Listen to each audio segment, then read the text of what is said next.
Hey everyone, welcome to the Coach Catalyst podcast. This show is about helping you grow as a coach by standing on the shoulders of giants. Each show, you get a different mentor in your ear. The early motivations, the successes, the failures, the tools, the tricks, and the insight into where the industry is going. All of it so you can make your own dent in the world. Remember, success leaves clues. Now, without further ado, on to the show. Hello again, and welcome to the Coach Catalyst podcast.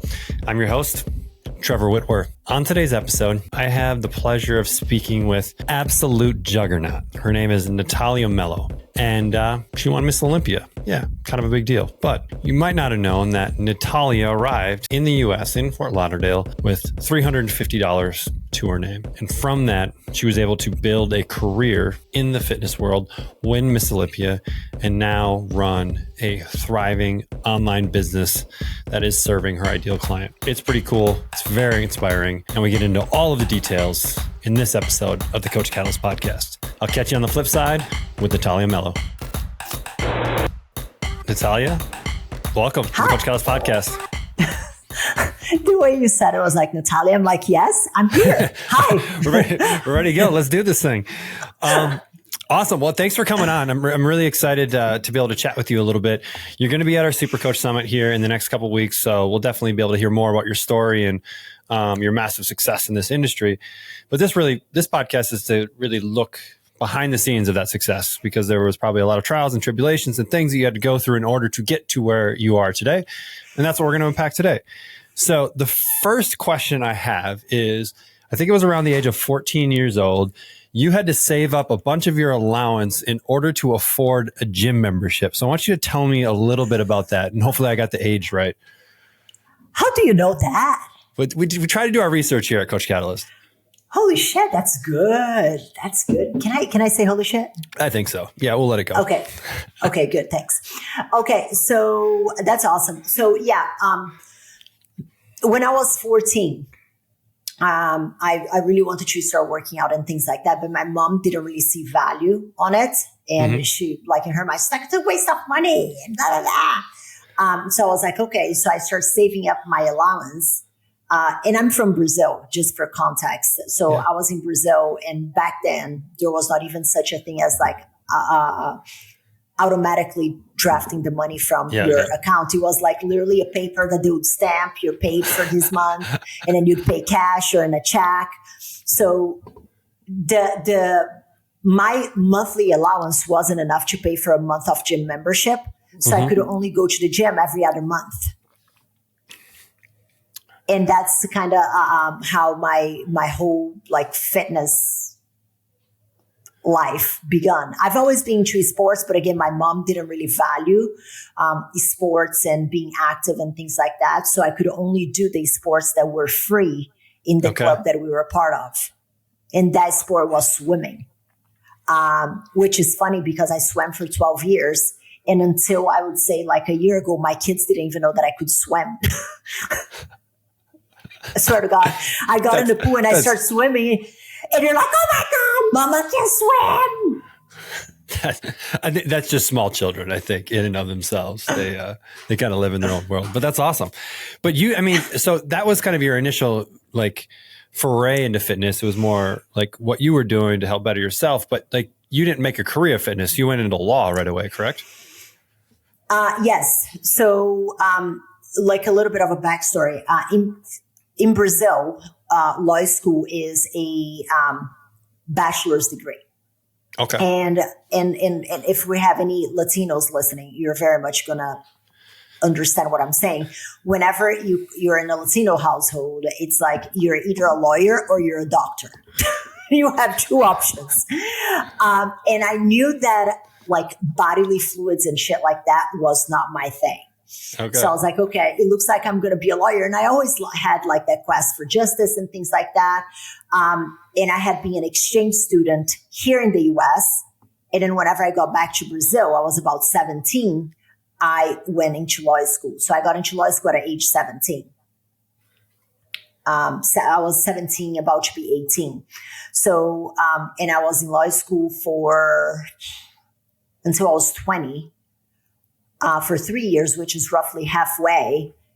And I started doing an internship in the courthouse. And whenever I started doing the internship in the courthouse, I realized how unjust justice was in Brazil. And I'm like, yeah, I'm out.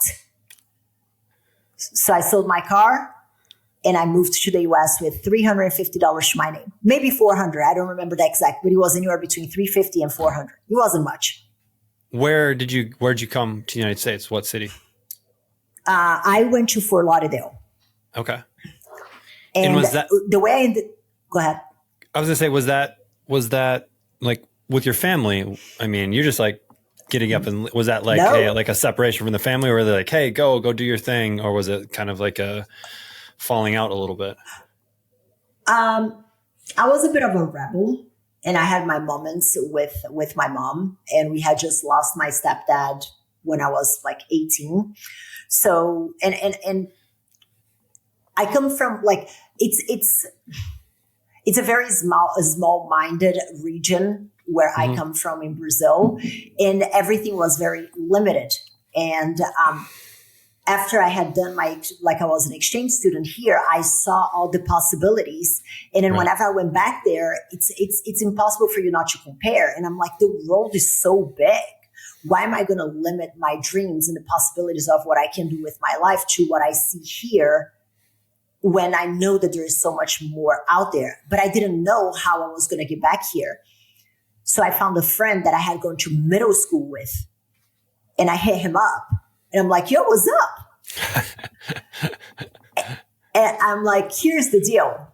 And I explained to him that I wanted to get out of there. And I was like, can you help me?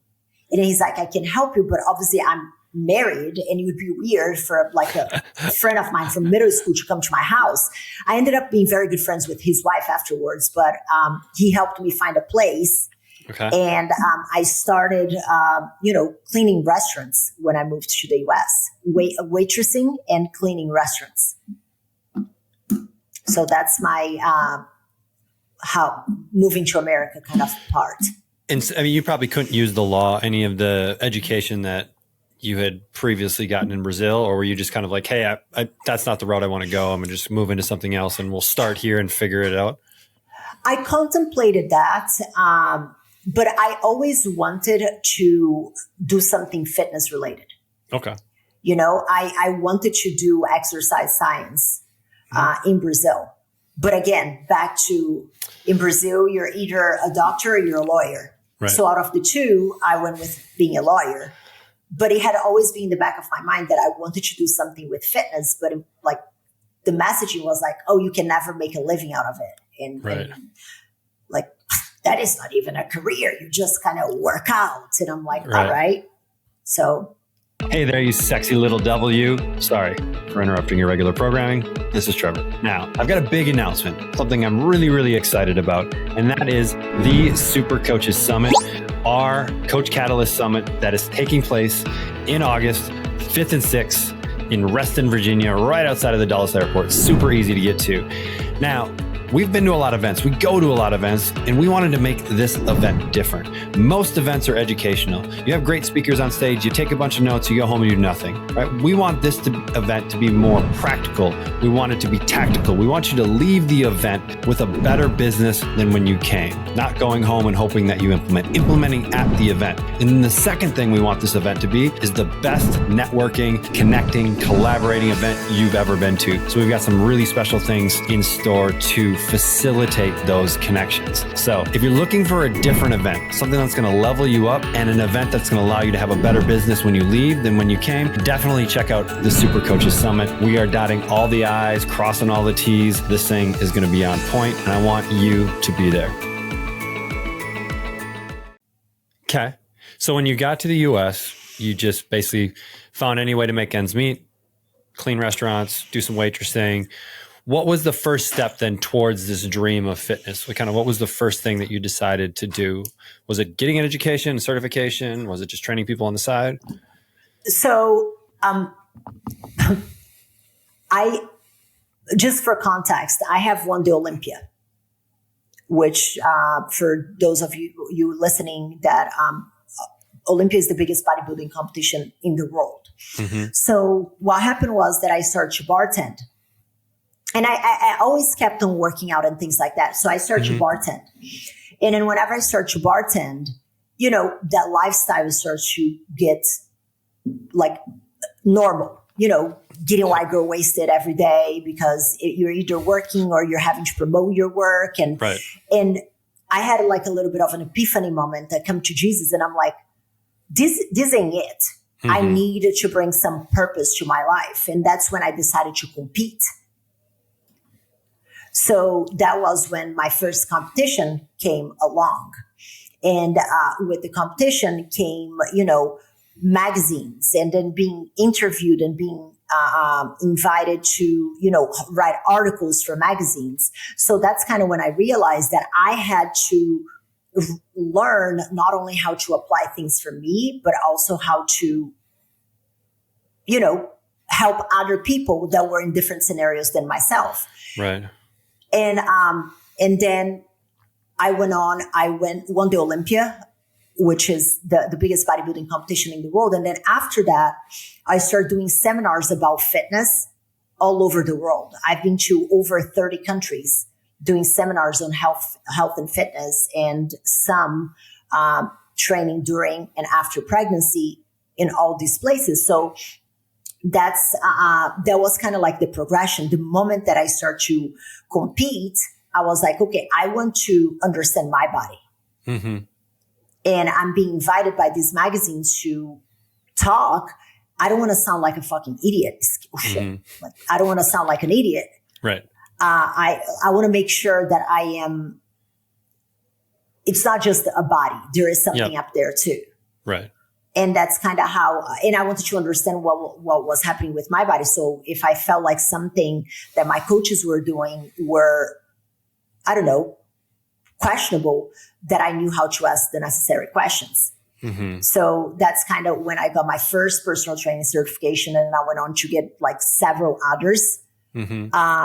And then I got pregnant, but we can get there now, or you can ask more questions in between. Let's talk about, winning Ms Olympia is kind of a big deal. So we probably should spend a little bit of time talking about that and the road to doing something like that.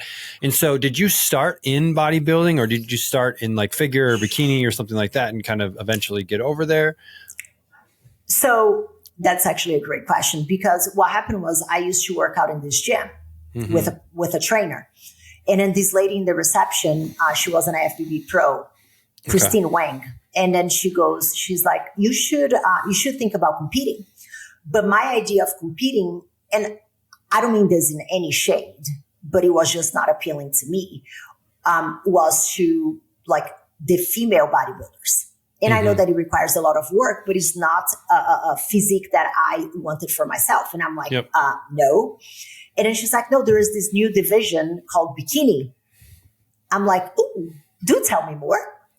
So she started to show me some pictures of like bikini competitors. And this was like its infancy. I'm talking about like 2008, 2009. Okay. And that's kind of when I decided to sign up for my first bodybuilding competition. And funnily enough, I didn't do it for the physique. I didn't really care about what I was going to look like, but it was more about having something to work towards, having a goal. Mm-hmm. So that's kind of how I got into competing. How long did you train for your very first competition? Do you remember from when you made the decision that I'm going to do it? Was it a few months? Was it a year? Was it? Oh, no, it was. So I think Christine mentioned to me about towards the end of 2008. And that's kind of when I kind of started dabbling on it and things like that.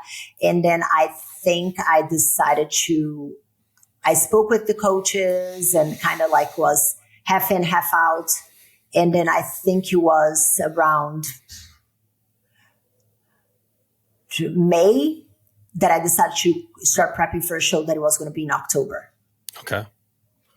Something like that. I don't remember the exact dates. Right. So you had already put in a level of work where it's like, okay, I really need to just define a few things, clean a few things up, and get ready for it. And so From that first competition, was it like, okay, I kind of got the bug a little bit and I really enjoy doing this and I like that goal to be able to hit the next thing? What was the decision after that first one? Was it like, let's do more of these? It kind of like happened. Like, it's so crazy because after my first competition, I had a supplement deal and I had been featured on Muscle and Fitness and Flex magazine. Oh, wow. Literally after my first competition, like months after that, I was on Muscle and Fitness. I was on Flex magazine. I had been listed as like the top 5 fitness model in the fitness industry alongside veterans in the industry like Nicole Wilkins, Amanda Latona, all the ladies that had been around a lot longer than me. Right. Next thing I know, we were like all in California shooting with like Hollywood photographers. And I'm like, holy crap, I'm here. So that's kind of how it all happened. So I think that I didn't even have a lot of time to process what was happening. But I made sure that I was taking advantage of all the opportunities that presented themselves to me. And so when you say taking advantage of it, was it like being able to like do the supplement deal and do the photo shoots and kind of take one and lead into another photo shoot and really go all in on kind of the fitness modeling? Yeah, just, making sure that I was building relationships and I think that just being like a solid human being kind of thing as well, right. Just speaking to people and, making friends without an agenda. And I actually have a funny story because I met Jay Cutler after he had won the Olympia, God knows how many times. And my first bodybuilding show that I attended was the one that I competed in. Mm-hmm. So I meet Jay Cutler and like somebody introduced us and I'm like, so what's up? And I'm like, do you compete?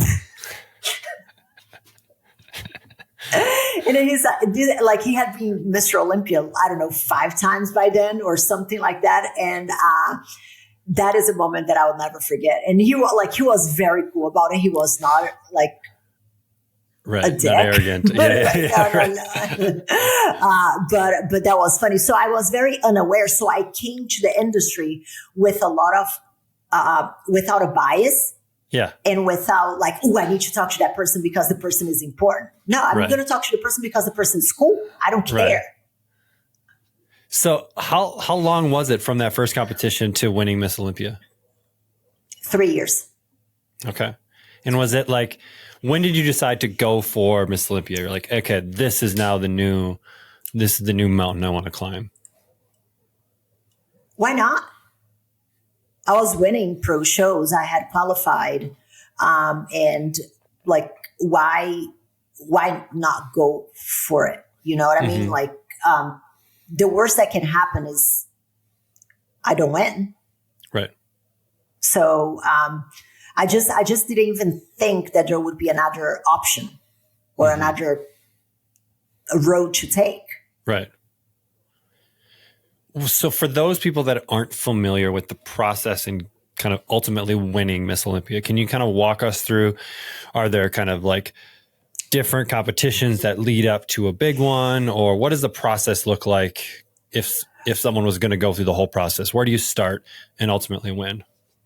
Okay, so it has changed a little bit because, like I said, I am one of like the first IFBB pros in the bikini division. So it's been a minute, but especially for me because at the time I was not an American citizen. Okay. So for me, even for me to become a pro, there were a lot of like loopholes and like things that I had to do in order to be able to even become a pro. Because not being an American citizen, I would have to go back to Brazil to compete. But Brazil didn't have the bikini division yet at the time. Okay. So we had to kind of like petition exceptional case to the IFBB here, and the IFBB, like it was a whole event.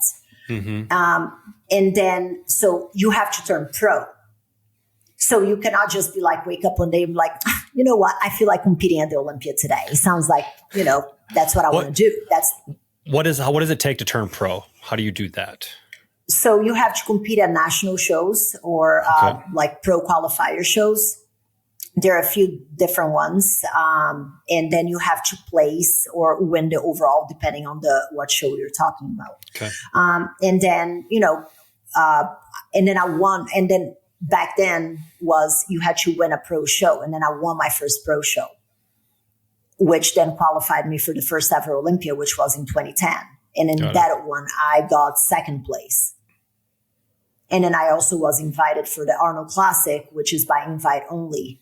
Mm-hmm. So I was invited to the Arnold as well after that. So it just kind of like one thing led to the next. My favorite thing about Coach Catalyst.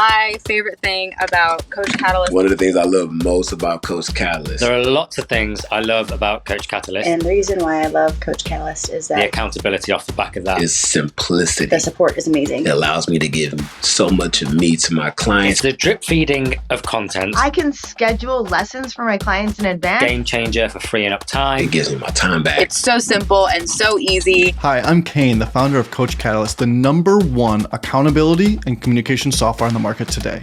We help coaches just like you keep their clients accountable and scale their business beyond what they've ever been able to do before. So if that sounds like something you want, let's take a look at how we can help. So Coach Catalyst was built on the 4 C's of coaching. Those are content, communication, community, and consistency. So for content, you need to go beyond just workouts and deliver the whole experience for the client so they get the results they deserve. For communication, you need to own your communication. If you don't own the communication, you don't own the client. So make sure you stop texting clients and use a centralized platform. For communities, get off of Facebook groups and take ownership over your social group with Coach Catalyst communities. And for consistency, the foundation of all results for clients, we took the best-selling book Atomic Habits and built all these fundamentals right within our app that's going to guarantee to get your clients the best results possible. If you want to start using the 4 C's with your clients, content, connection, community, and consistency, make sure you run over to Coach Catalyst and start a free trial today.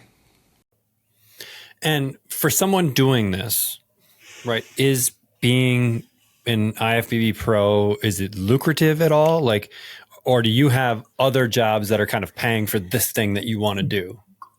Phenomenal question, which is actually, if you are coming to the event in Virginia, that's going to be a little bit of what I'm going to be talking about because, a lot of people look at competing as this, oh my God, everybody's rich doing that. Right. Breaking news, folks. Nope. Right. So when I won the Olympia, I was actually working 3 jobs. I was bartending 3 days before I won the biggest bodybuilding competition in the world because that is what paid my bills. Right. So, the way that I look at competing is a marketing tool, is a platform for you to build a brand. Right. And, for you to maximize the amount of time and amount of exposure that you get from it, because ultimately, and that's something that cracks me up. And that's you, I'm sorry. I don't care. But people, they're like, NPC qualified, national qualified, IFBB pro. Being an IFBB pro doesn't mean absolutely anything when it comes to your bank account because it's not like being, for example, an NFL player, you're under contract with a team and you're getting paid regardless if you play or not. Mm-hmm. And regardless if you win or not. When you're a bodybuilder, you only get paid if you win or if you place. And what are purses? Like if someone was to win like a pro bodybuilding competition, are they winning a few $1,000s? Are they winning like $10,000? Are they winning $100,000? It depends on the division. It depends on, and again, I am no bodybuilding expert on the landscape right now. I can speak from my experience back in my days. Just for perspective, when I won, which was 2012, I earned $15,000 in the bikini division. Yeah, that's going to make it hard to live. Correct. So, and then you have like the discrepancies and the pays for men and women. So, like I really think that competing is a platform that you can use to build relationships, to meet people, to be seen. Mm-hmm. It's kind of like, the same way that being on a magazine in my time was opening doors and things like that. And I think that that's a mistake that a lot of people make now to get into competing because they think that they're going to swim in money from it. Mm-hmm. And which is not the case.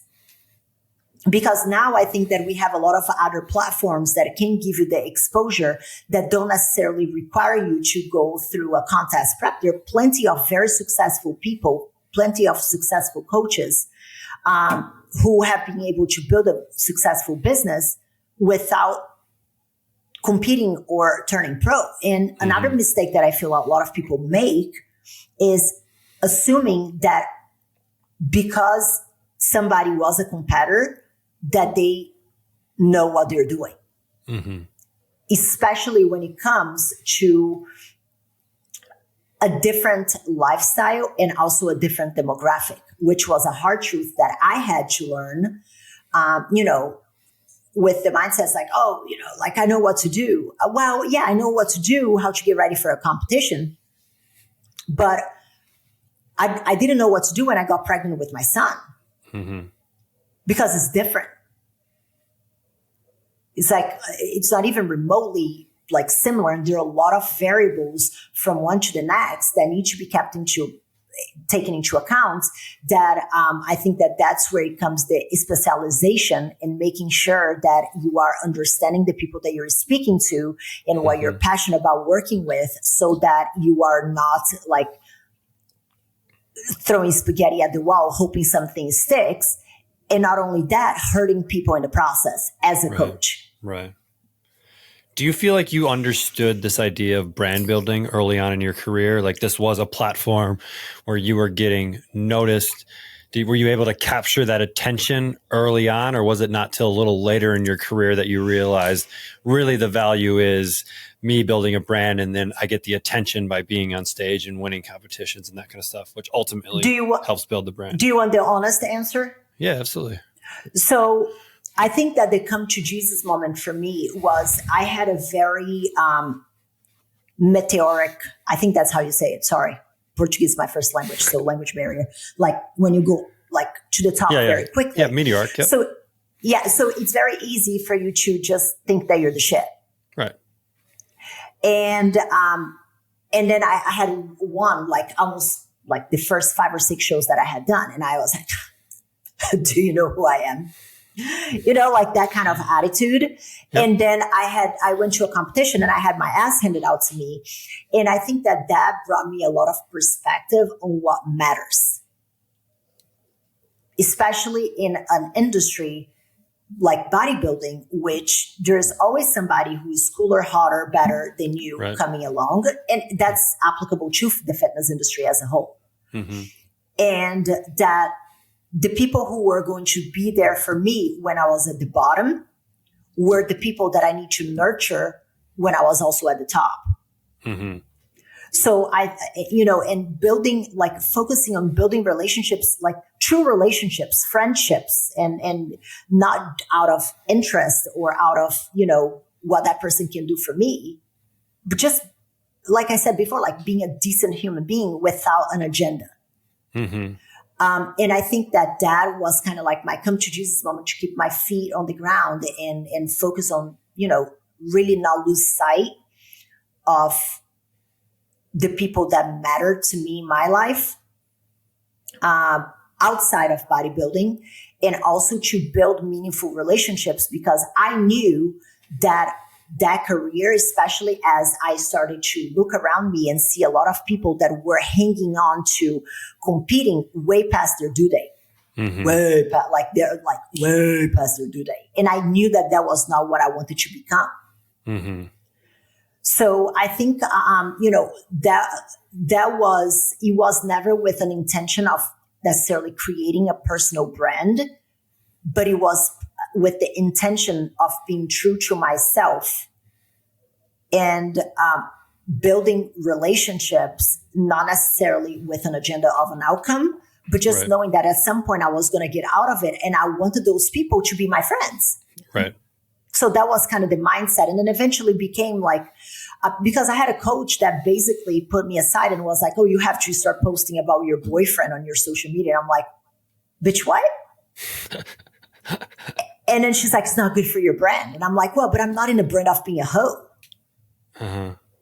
I'm like I want people to take me as I am. Right.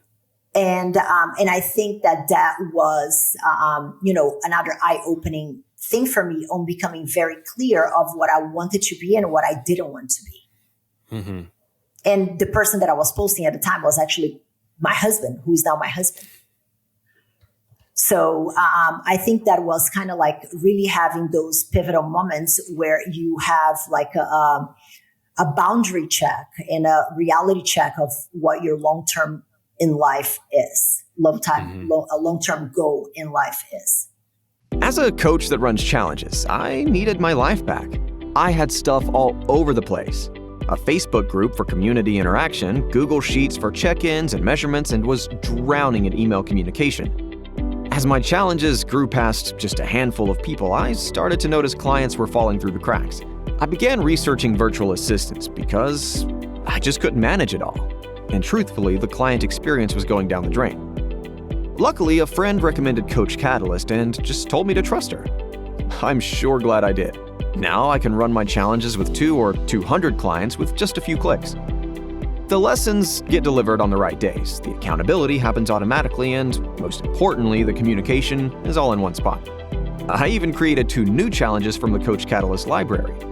Best part, didn't have to change a thing. I used to spend 15 minutes just trying to log into all the apps I needed. Now I log in and my dashboard tells me who needs a shout out and who needs a kick in the butt in about 15 seconds.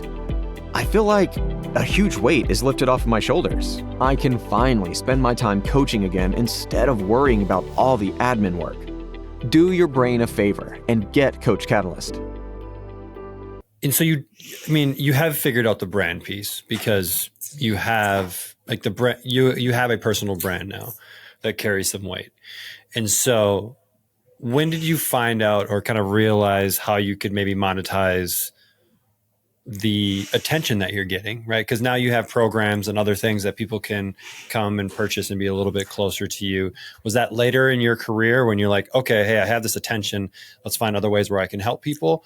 Or did it come in a different way? So it's interesting that you asked that because I have never in my life coached a competitor, ever. Because, coming from Brazil and, seeing what I saw on my environment there, that it was a lot about who you know and not so much about who you are. I wanted to make sure that I did everything I could to protect my reputation and my name, because ultimately once that is gone, it's very hard for you to recoup that. So I have always done things in a very solid alignment on what I believe is character and what is integrity. And I never felt that coaching competitors was something that I was willing to do, because the line of the healthy and the unhealthy it's very blurred. And I was not willing to do that. So I didn't have a lot of clarity on what I wanted to do when I grew up, what I wanted to do with that big achievement that I had.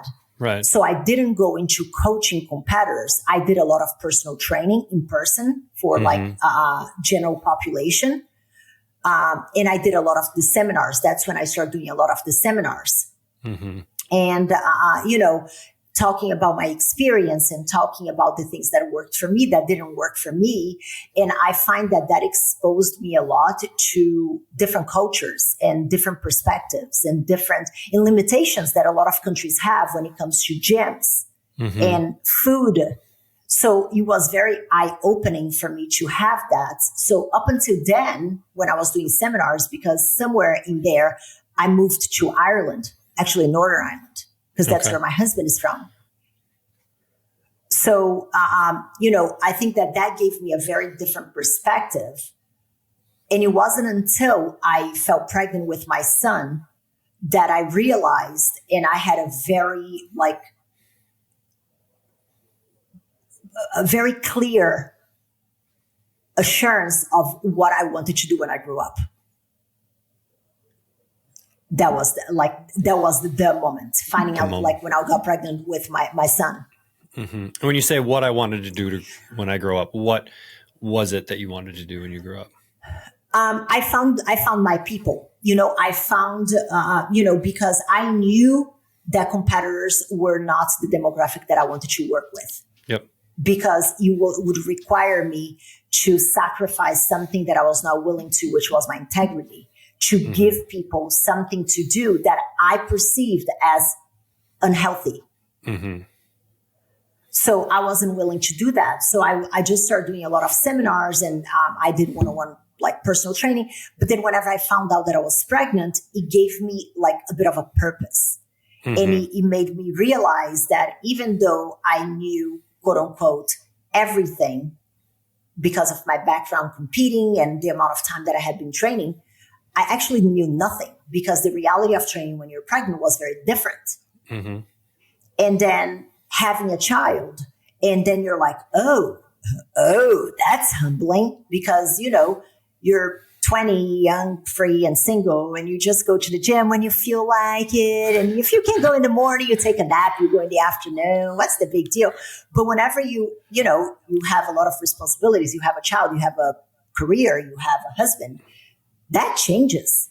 And it's not only the change of your like life and routine, it's like the changes in your body, and like, how do you navigate that?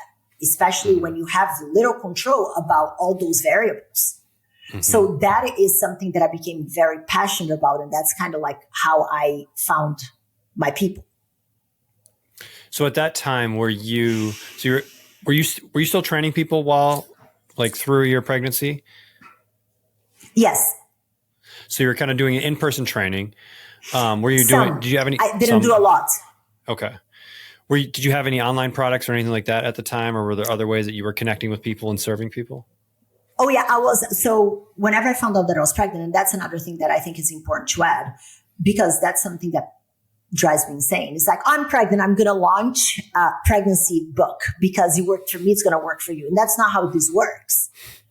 And, whenever I found out that I was pregnant, I'm like, okay, I feel like I have a sense of responsibility, not only with myself, but with the people that trust my judgment and my knowledge and expertise, to give them sound advice and not just, oh, it worked for me, do it too.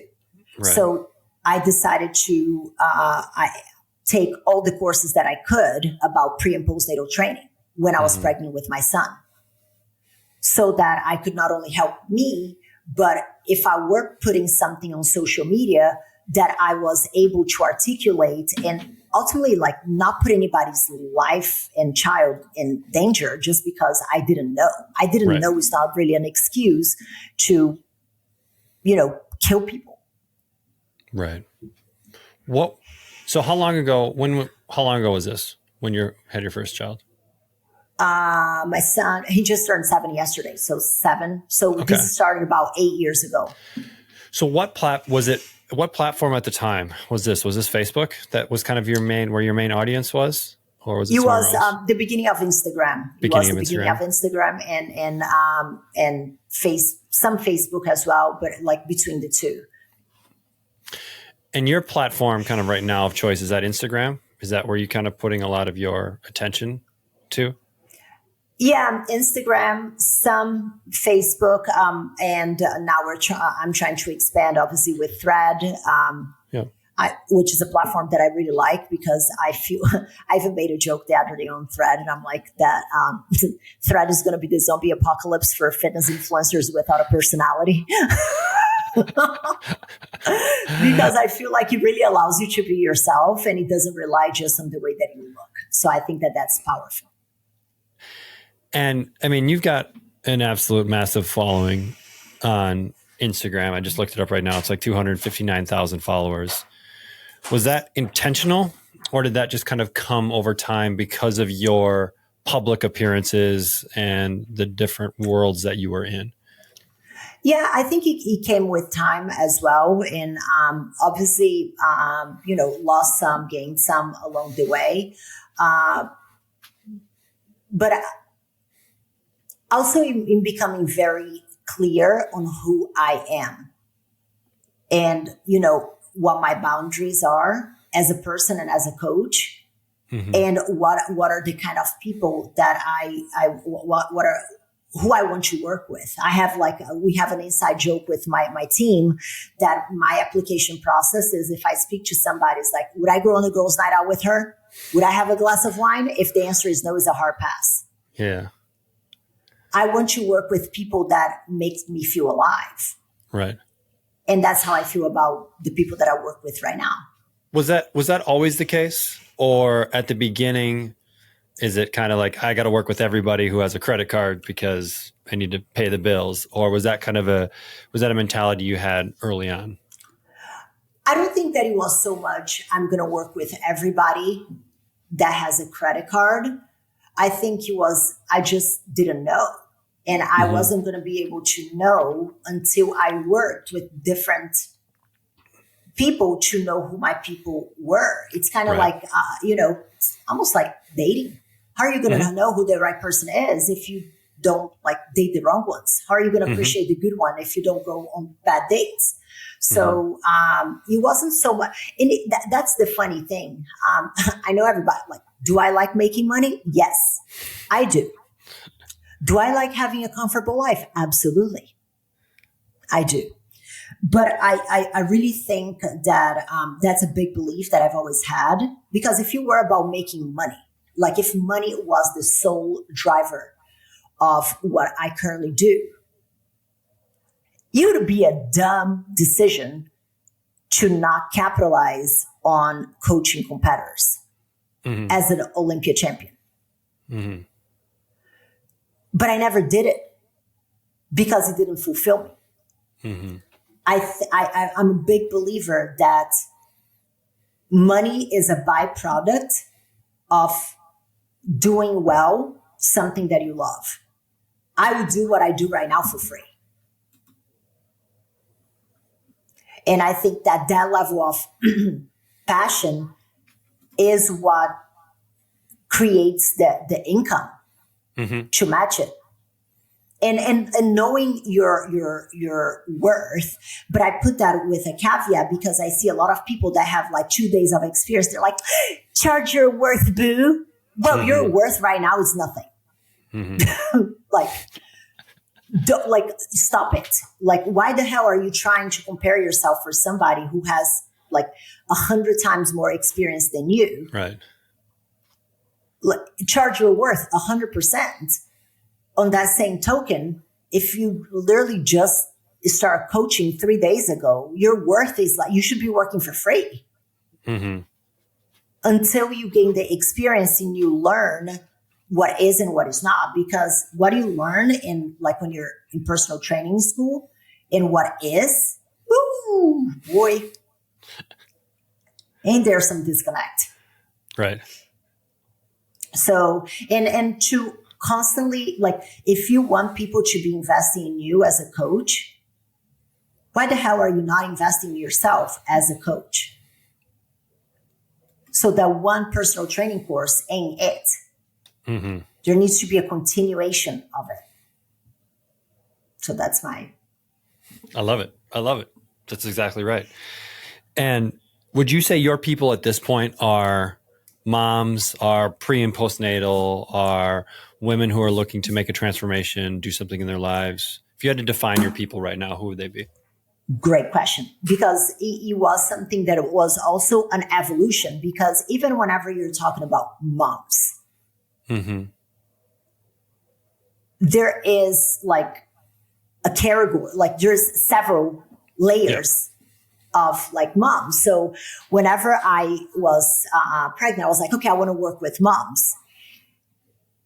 And then I start meeting some moms and I'm like, no, nope, hard pass. No, thank you. Nope. And I start to see a few like common denominators on the things that I aligned with and that I did not. And that, you know, because of my style of coaching and because of how I am not going to tone myself down when somebody is reaching out to me, knowing full well how I am. You know what I mean? Like, I don't, like, I joke, I say that I can have a social media persona because I talk too much and then I'll forget who is who. So there's just one. What you see is what you get. Social media, off social media, there is no mix and match. So I try to be very transparent with who I am, with how I am, who I am on my social, because I don't want anybody to come into my program and be like, well, but I wasn't expecting that. I'm like, hello, have you watched me? So, as I started to coach some people and I start to find, oh, yeah, people who have these kind of characteristics, a lot of times we might not jive because I have to tiptoe around my answers and I ain't got time for that. So right now, what I would say is that the majority of my demographic are women and like 30 and above, who are in a corporate setting, in a lot of executive women who are in transitional phases of life. You know, so for example, a woman who is trying to navigate going from being single to ascending their career and being married and having kids. How does the fitness fit into that? And or a woman going through menopause who, you know, before used to do all those things and right now they're not working. Why is that? And be able to teach them on how to do that in a way that next summer they're going to be hitting me up again to do it again. And a lot of the ladies that I work with have dabbled a little bit with competing or being in the space, or they understand, or they've been coached by somebody who has a little bit of the more extreme views of bodybuilding. And that's how they think, they believe that is the only way to get in shape. And like, that's my goal, to be able to help these women who are very busy and don't have time to be doing 2 hours of cardio a day and eating broccoli, tilapia, and lettuce and ice cubes, to be able to attend a birthday party, eat a slice of cake, have a glass of wine, and have a six-pack while still thriving in their career and without stabbing their husbands. Always good. It makes for a happier marriage when that doesn't happen. Happy wives don't kill their husbands. That's right. That's right.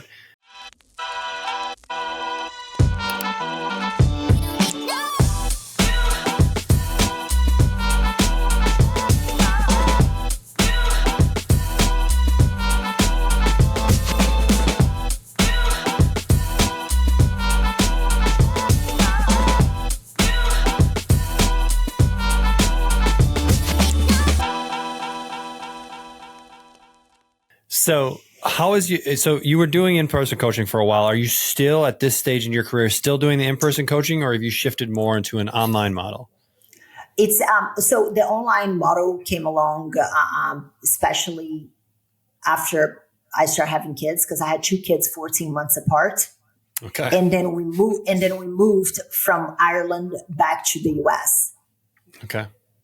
So I had my kids in Ireland, and just so people understand, I lived in Northern Ireland. My husband was a professional rugby player, and we did long distance. So we got to a point when I lived in Florida that was like, okay, you either move or I move. He couldn't move, so I moved. And then he retired, and then we're like, okay, the ring, you see this golden brown skin that I have? He wasn't made for this weather, so we got to go. So we moved to Texas, where we have been for over 5 years now. So since having my kids and with all the moving pieces, I stepped away from in-person training. So with your online model, how do you structure your online? Do you take on clients that are working with you and your team for, months at a time, or do you run challenges, or how do you structure your business from an online perspective? So the way that I like to refer to my coaching program is that it's not a fitness program.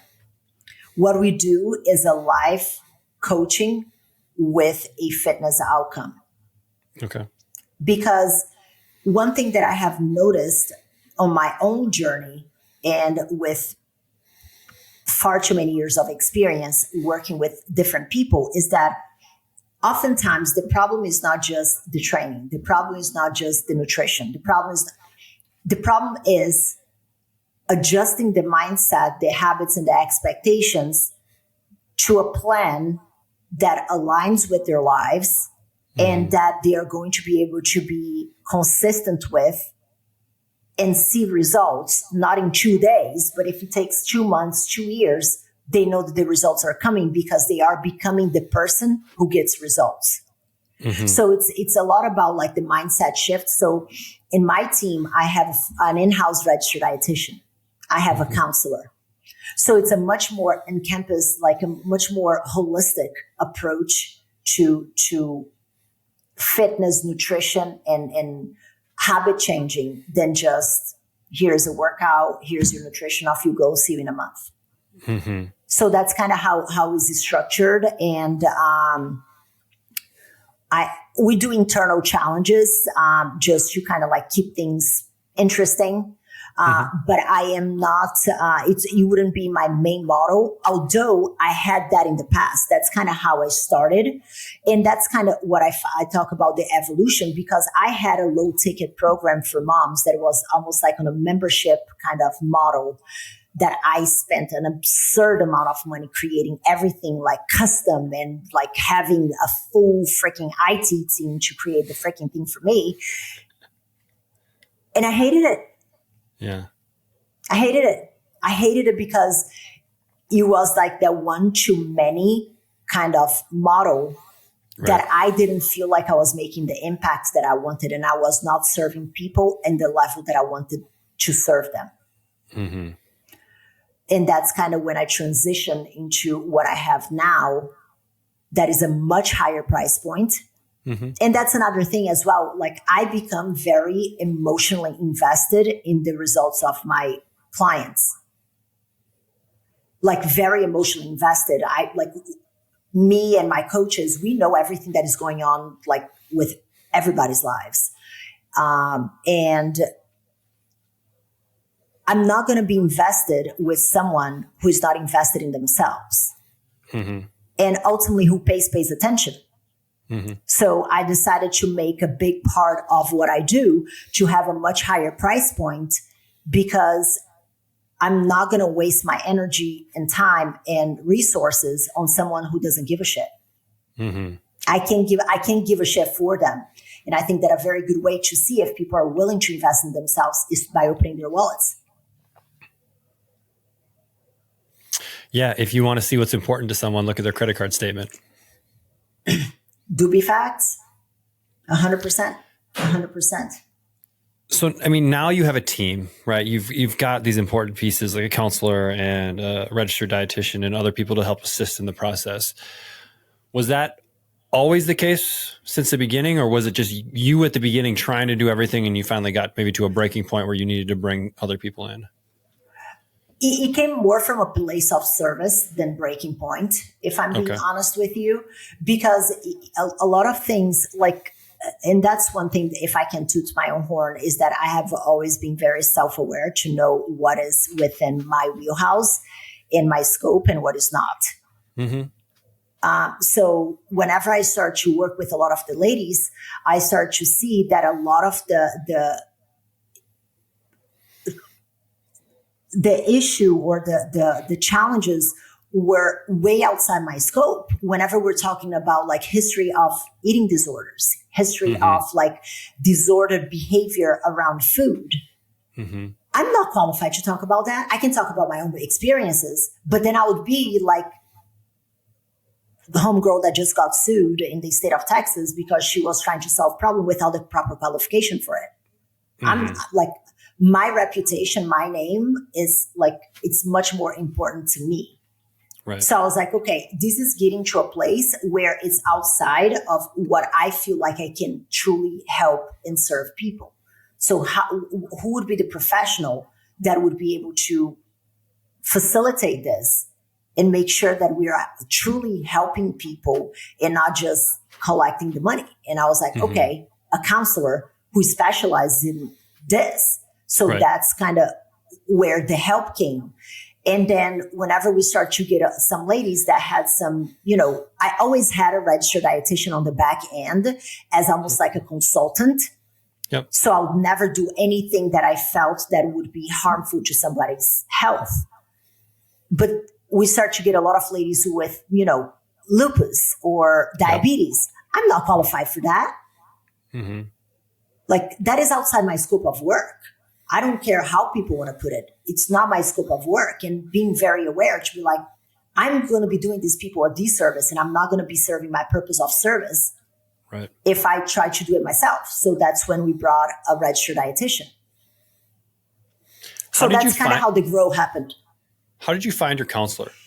Was it someone that was in your network? Did you reach out? Like, how did you come across that person?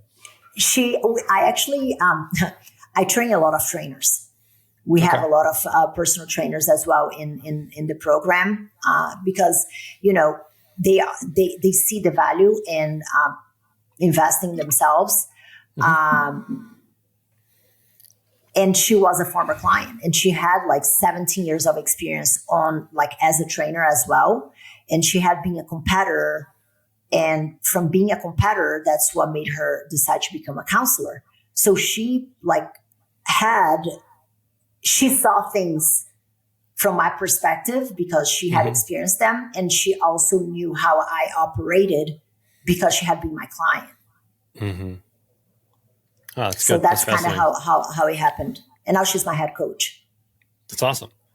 Yeah. How do you structure your programs from like a logistics standpoint? If someone comes in, is it weekly calls? Is it monthly calls? Is there things that they're doing in between sessions? How do you structure everything and manage it all? So I find that people think that you just want to do give people a whole bunch of things, that people want things. Busy people don't want things. They want their problems solved, period. So initially we wanted to have like weekly calls to make sure that people are doing okay and stuff like that. But like, it was almost like impossible to get some of these women for the application call to decide if they were going to be part of the program or not. How do I expect them to show up every single week for a 30-minute call just to tell me that they feel amazing? Like, it just doesn't make sense. My job is to make their life easier, not more complicated. So we do weekly check-ins that is primarily done like online. And we had to create a very like robust system because we are such a multifaceted coaching experience that I wanted to make sure that nobody was stepping out of line of what their field of expertise is. So it needs to be a very holistic communication as well. So we don't have the counselor giving advice on, how many grams of protein somebody needs to eat. Although she knows how to do it, we have an expert on the team that can handle that. So I wanted to make sure that the communication was transparent and collaborative. So as my head coach is going through the check-ins, if there are questions about nutrition, we come and we tag the registered dietitian so the registered dietitian can give feedback and schedule calls for support if necessary. And if, like, for example, Jen, who's my head coach, is doing the check-ins, if she sees some kind of like red flags that she can see that is related to, the disordered eating behaviors and things like that, then we're immediately, we work with a sheet that is like red, yellow, and green. So we see how people are progressing, not only physically, but also like emotionally And we have weekly meetings as well, where I get an update for every single client we have. So I'm still very much in it, knowing what's happening with everybody, not necessarily like doing the check-ins myself, but I know what's happening with every single one of our clients' lives. So I'm not removed. Right. And is that still like, I mean, it's a customized kind of one-to-one process for each person? Correct. It is. And that's something that I take a lot of pride. Does it make the process a bit more cumbersome? Yeah. But I think that's the piece of the puzzle that my demographic is missing, is something that doesn't accommodate their lives. Like, it's not realistic for me to expect like a mom of 5 who works full time to go to the gym and do the same amount of workouts that a woman who has a boyfriend and works full time is going to commit to. Do you see what I'm saying? So there's a bit of a disconnect there. Right. Yeah, that makes sense. So what's next for you from a business standpoint? What do you see as kind of the next evolution of what you're doing? Is it continuing to coach? Is it doing something else? Oh, I love what I do. I think it's just evolving. Like I evolved my other program, the lower ticket one, evolving this one as well with having more coaches on board and really become the go-to program, not only from a fitness standpoint, because like I said, I believe that fitness becomes the byproduct of getting their shit together on all other aspects of life. But you become the go-to program for busy executive women who feel like they have tried everything and nothing has worked, and slowly start to bring other professionals as well, and like potentially do retreats and create a mastermind that is almost like if fitness, wellness, life coaching, and business had a baby, something like that. I don't have a lot of clarity on exactly how that is going to be or what that looks like, but I think that there are a lot of parallels on people who are successful in fitness and the things that you learn here and how you can apply that to business and the other way around. And that's something that I still apply to this day, because there were many times whenever I was competing that I cried on top of a treadmill thinking that I was not going to be able to do it, but I kept on showing up. So whenever things get rough now in business, it's almost like I have that folder in my head that I can pull from and be like, yep, been there before and I can do it. So I think that there are a lot of parallels between fitness accomplishments and business accomplishments that can be put side by side to show people that they are capable. Because I think that a lot of times for women is like, they don't even think that they are capable. And once you show them that they can and they're worthy of that change, that's when magic starts to happen. So that's kind of my vision, to bring more like-minded women in executive roles, like very career-driven, assertive women into a space and support them in a holistic manner. I love it. As a gym owner, Coach Catalyst is the key to having low turnover. For several years, I struggled and spent 10 to 20 hours a week communicating with clients via phone calls, Facebook Messenger, email, and text messages. I had tried everything to make my life more efficient. I was at my wit's end. And then I found Coach Catalyst. Since starting the software, I have found a life again, and my clients are thanking me for being so involved in their fitness life. I've cut my daily commitment to interacting with over 300 clients to under 15 minutes a day and have streamlined my 6-week challenges. I couldn't recommend it more. I just don't know if I would even be here today if it wasn't for Coach Catalyst. If you don't have an account already, you're missing out and not helping the people you could be. All right, this might be a challenging question. If you were to lose your entire social media presence, so you go back to zero, how do you market your business successfully over the next year? Am I able to get back on social? I think so. Yeah. But you Okay. let's say you're starting from zero. You're starting from zero and you don't have the reputation to be able to, like, you know what I mean? Like, propel it forward. And so if we got rid of all the reputation, how would you think about it in your head about building the marketing machine behind your business? Relationships, I think, would be the first. I think that networking, shaking hands and holding babies, but not only like with an agenda in mind, but just putting yourself in rooms, and it's going to cost you money. And I think that that's the biggest problem. A lot of people are not willing to invest to be in the right room with the right people. Mm-hmm. And that is all going to cost money. So I think that building relationships and that's something I think I spoke with Cav. It's like, I feel like people lost the ability to connect on a human level. Mm-hmm. Everybody like has like this mega personality on social, and then you speak with them in person and it's like nobody's there. It's like the personality of freaking amoeba. I'm like, work on your social skills, on your personal skills, ask questions like, how are you doing today? How was your day? Like, ask people questions and build that rapport from, the people cleaning the bathroom, whatever it is that you go, and to the CEO of the company. Mm-hmm. And I think that those relationships are what is going to open a lot of doors. And email list. Start building your email list. You start building your email list. And I think that another thing as well that I have seen some conferences that I have gone to, people are talking a lot about like, and I'm going to build this funnel that then is going to be a triple wire. And then you're going to have an upsell at the end. And then you're going to, and then after that, you're going to do a follow-up question because you're going to have an upsell and a downsell and a down. And it doesn't have stop it. Go back to the basics. Talk to people.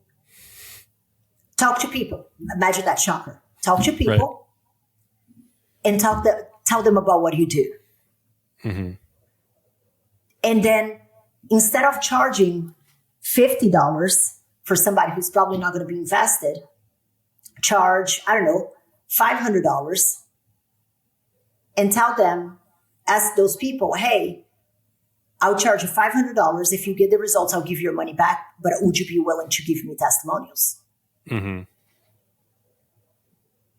But just put yourself out there, being like, where, who do you want to work with? Where are those people going to be? Be nice. Just be nice. It baffles me, like how, just walk into the gym. You work out, don't you? Look good. That's a conversation starter. You look good. Mm-hmm. Oh, what are you doing? Oh, nothing. I'm just working out. I'm a trainer. Oh, really? Tell me more about that. Mm-hmm. And then instead of having to have 10 people at $50, you just need one person at $500. Right. But whenever you're building with relationships and, being an actual human being, you don't need all these splits and triple wire and funnel because there's going to be a follow-up, downsell, upsell. I've done that. And I promise you that one person at 500 is a much better lesson, market research and service than 10 people at 50. And would you say that's because they will be more invested in the process and will most likely actually do the thing versus because they're paying enough for it to be meaningful for them? Not only that, because whenever you're charging 500, chances are that you're not going to be able to serve right out of the gate as many, you're not going to have as many people as you do if you have 10 at 50. Right. And you're going to be able to learn more about that person, which then is going to be market research for your marketing material. Mm-hmm. How are you going to speak to the pain of somebody that you don't even know who it is if you're not talking to those people? Right. Like, how are you going to be able to create content about something that people are struggling if you have never gone on a call with that person and got deep into the conversation to see what it is that is keeping those people at night, people up at night? So there is your investment, because you probably are going to have to do a little bit more legwork to get that $500 client. But there is also that person is also going to be more invested. And everything that you talk with this person is going to be market research that you can do to utilize on your marketing pieces. So that's what I would suggest, because I think people like right now are too focused on one too many and sending all those emails and this, that, and the other. I can tell you right now, yeah, my emails are great, but my biggest revenue is when I talk to people. It's amazing, right? Build a relationship. Beautiful. And even if it's like on social, on my DMs, sending voice messages. Like, people are like, oh, it needs to be scalable. Well, if you ain't got nothing, what the hell are you going to scale? Oh, yeah, like, it needs to be scalable from the beginning, because that's a mindset that I had. But then I didn't have much, because I was speaking to everybody in a very vague language, and I didn't have much to scale. So you felt like you started to gain a little bit more traction when you got a little bit more clear about who you were speaking to? Yes, 100%. 100%. Whenever I start to, like, I do my sales calls, I enjoy them, and I feel like it is such and it gets me invested too, because these women are telling me about their like deepest pains. And whenever I'm hearing that, like, me as a coach, how am I going to let that person down? You know, so and I think that humanizing the process and understanding that they're not prospects, they're not clients, they're people who want help and that want to be served. So I think that whenever you change the lenses, you really, that's when the magic happens. Because people see, like, I think the best compliment that I've ever gotten was whenever I was in a sales call and a lady stopped me half pitch. She's like, I'm in. I'm like, she's like, you are one of the most passionate coaches that I have ever spoken to. And I can tell how much you love what you do and how much you're willing to go above and beyond for your people. I'm in. That for me is the best compliment that I can ever receive. And I think that the results come as a byproduct of that, and money comes as a byproduct of that. You can't fake passion. You cannot fake passion. Love it. It's great. I don't know I think that's a good place to kind of start wrapping things up. That was solid. I love that. But I do have some kind of like end of the podcast questions I like to ask everyone.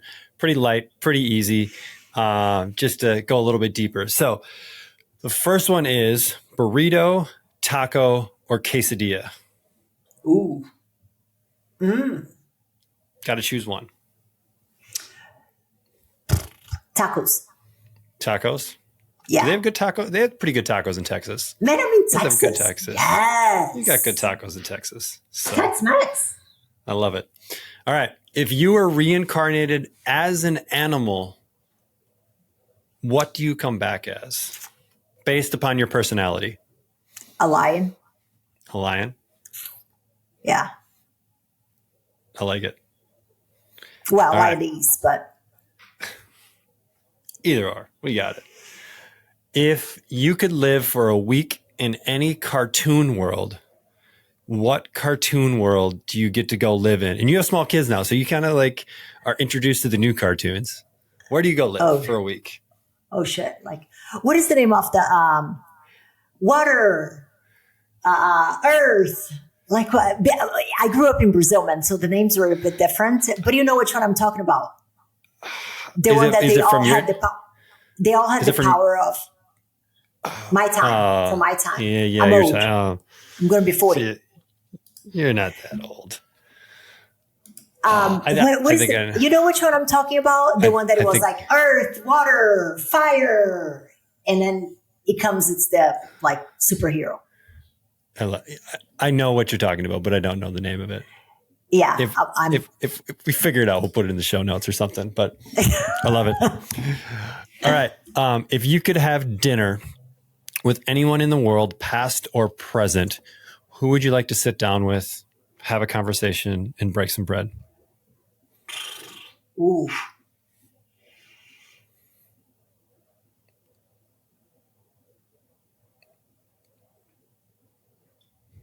I think it would be one of the first presidents, not one specific one, but like one of the presidents that navigated like big changes. Mm-hmm. I think that would probably be, I don't have a specific name, but I think that the level of like level-headedness and to make hard decisions that you have to be a president in the United States when the world's falling apart. I think that I would like to hear what they have to say. Well, Elon Musk and Mark Zuckerberg wouldn't be a bad person to go for a chat either, separately, preferably, because right now, not a good time. I also want to see them fight. Have you seen Mark Zuckerberg? I don't know if he was AI, but like he's ripped. Yeah, I mean, he should be. Like, I mean, Elon Musk should be too, but I don't think there's a six pack under there, man. No, I don't. He's not. I don't think he's interested in that. He's got other priorities. But okay, I like it. I love it. If people want to find out a little bit more about you, where can they connect you in this world of the internet?